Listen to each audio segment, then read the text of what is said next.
أنا النقلي نفتيدا نفتهذا باضي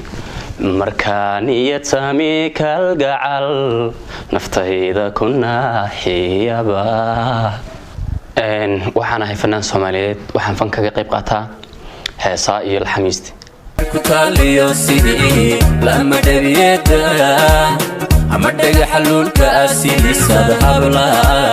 qiima dhaaftaay dadnimada mooyee miyaad haween aad u dhigantaaba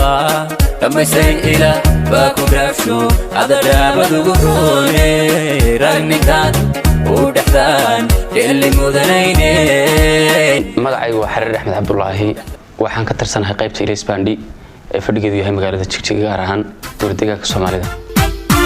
jikar waan cabkeena farxada jawigena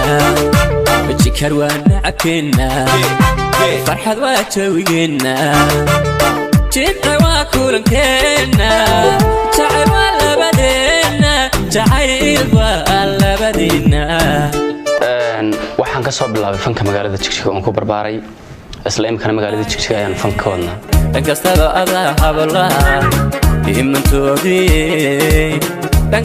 adaa habla